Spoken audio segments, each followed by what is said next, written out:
빌런들이나 괴롭히지. 뒤를 좀 캐놓은 게 있습니다. 안녕하세요.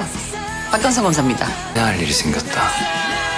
야, 오늘 맞을 때 수가 좀 많다. 지금까지 이런 빌런은 없었다.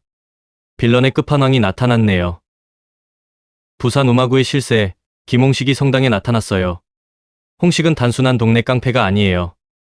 어린 시절부터 삶의 쓴맛을 제대로 본 김홍식은 부산에서 마약 카르텔을 꽉 잡고 있는 리얼 빌런이에요. 하지만 김홍식을 만든 건 지금의 돈과 권력이 아니라 지독했던 과거와 그 속에서 터득한 생존 기술이었어요. 김홍식은 부산에서 태어났어요. 평범한 아이로 행복한 가정을 꿈꿀 법도 했지만 홍식의 인생은 아버지의 도박 빚으로 망가졌어요. 빚더미에 허덕이던 가족은 결국 무너졌고 어린 김홍식은 라오스에 팔려갔어요. 거기다 어머니마저 잃었어요. 아빠의 도박으로 시작된 불행은 홍식을 가족도 의지할 곳도 없는 차가운 세상으로 내던졌어요. 라오스에서 김홍식은 마약 조직의 하수인으로 밑바닥부터 시작했어요. 사랑, 배려, 그런 건 없었어요. 오로지 살아남아야만 하는 잔혹한 환경이었죠. 하지만 김홍식은 그냥 버티는 데서 끝나지 않았어요. 김홍식은 남다른 머리와 실행력으로 점점 조직 내에서 인정받기 시작했어요. 김홍식은 라오스의 마약 조직에서 잔혹함과 냉혹함으로 이름을 알렸어요. 박락 장군 밑에서 전투조 부두목으로 올라설 때까지 김홍식은 어떤 감정도 버리고 철저히 계산하며 움직였어요. 홍식의 세계에서는 강한 자만이 살아남는다고 믿었어요.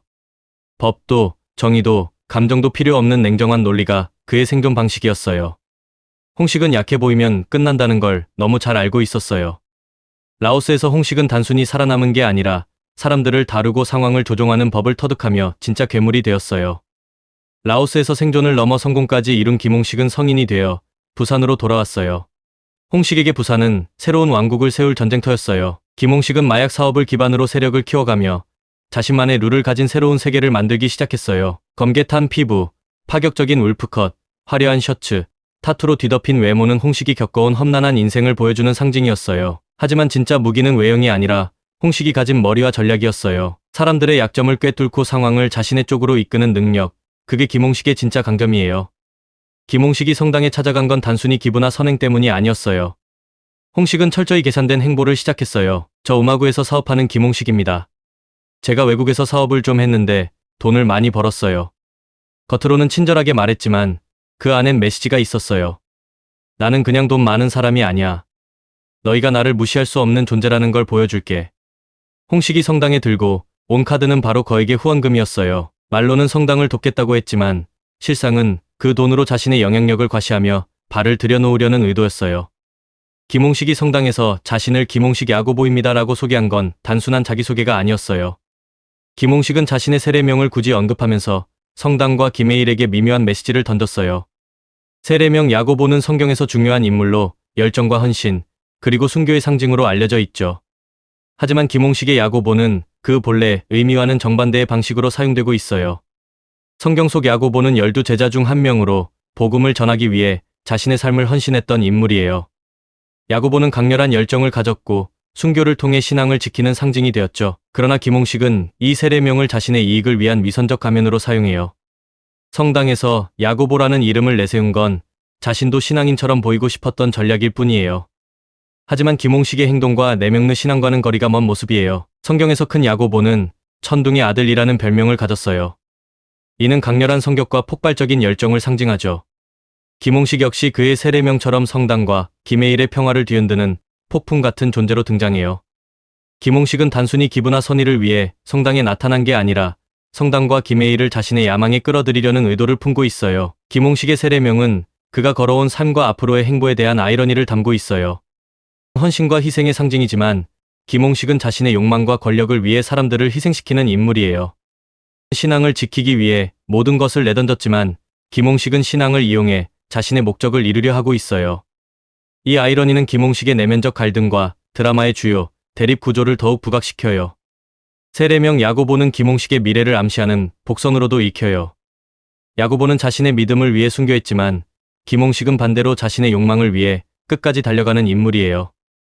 홍식의 욕망과 야망은 결국 자신을 파멸로 이끄는 비극적 결말을 암시할 가능성이 높아요. 김홍식이 세례명을 강조하며 자신도 신앙인이라고 주장했지만 내면은 어둠에 가까워요. 야고보라는 이름은 빛과 어둠이 충돌하는 상징으로 김해일과 김홍식의 대립을 더욱 강렬하게 보여주는 장치가 돼요. 김홍식의 세례명은 단순한 설정이 아니에요. 이는 홍식의 위선과 욕망을 드러내는 동시에 홍식이 맞이할 운명과 드라마의 주요 갈등을 암시하는 중요한 복선이에요. 야고보라는 이름을 내세운 김홍식은 신앙의 가면을 쓰고 있지만 홍식의 행동은 빛과는 거리가 멀어요. 그 이름은 단순히 성당과의 연결고리가 아니라 홍식의 몰락과 비극적 결말을 예고하는 강렬한 상징으로 작용하고 있을 거라고 생각이 들어요. 김홍식의 성당 방문은 김해일 신부와의 신경전을 시작하려는 첫 수였어요. 홍식은 후원금으로 성당과 김해일을 흔들려 했어요. 날카로운 질문 하나를 던졌어요. 헌금을 엄청 많이 내면 천국에 갈 수 있나요? 겉으론 농담 같지만 이건 명백히 김해일을 떠보려는 질문이었어요. 홍식은 돈과 권력으로 세상을 움직인다는 자신의 철학이 성당에서도 통할지 확인하고 싶었어요. 하지만 김해일은 흔들리지 않았어요.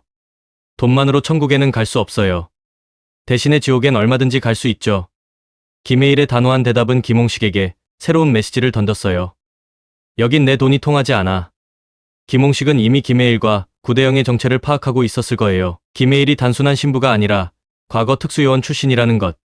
구대영 역시 경찰로서 뛰어난 능력을 가진 인물이라는 걸 알고 있었어요. 성당 방문은 단순히 후원금을 제한하려는 게 아니라 직접 만나 상대가 어떤 사람인지 확인하고 견제하기 위한 전략적 행보였어요. 김홍식은 여유로운 표정을 지으며 말했지만 그 눈빛은 날카롭게 김해일을 관찰하고 있었어요. 김홍식은 단순히 기부자가 아니라 상대를 분석하는 포식자였어요. 김홍식에게 성당은 단순한 기도의 공간이 아니었어요. 홍식에게 성당은 지역 주민들에게 영향력을 확대하고 자신만의 룰을 강요할 중요한 거점이었어요. 후원금은 성당을 흔들고 김해일의 리더십을 무너뜨리기 위한 카드였을 뿐이에요. 하지만 김해일은 달랐어요. 해일은 돈과 권력에 흔들리지 않는 단단한 신념을 가졌어요. 김홍식의 한 수는 성당을 흔들기보다는 오히려 새로운 갈등의 서막을 열었어요. 김홍식은 단순히 돈과 권력을 가진 악당이 아니에요. 홍식의 삶은 생존을 위해 잔혹함을 선택할 수밖에 없었던 과거의 연속이에요. 하지만 성당에서 홍식은 돈도 권력도 통하지 않는 벽에 부딪혔어요. 어둠 속에서 강해진 남자와 신념으로 세상을 지키려는 남자의 충돌은 이제 본격적으로 시작돼요. 과연 김홍식의 계산이 빛 앞에서 어떤 결말을 맞게 될까요?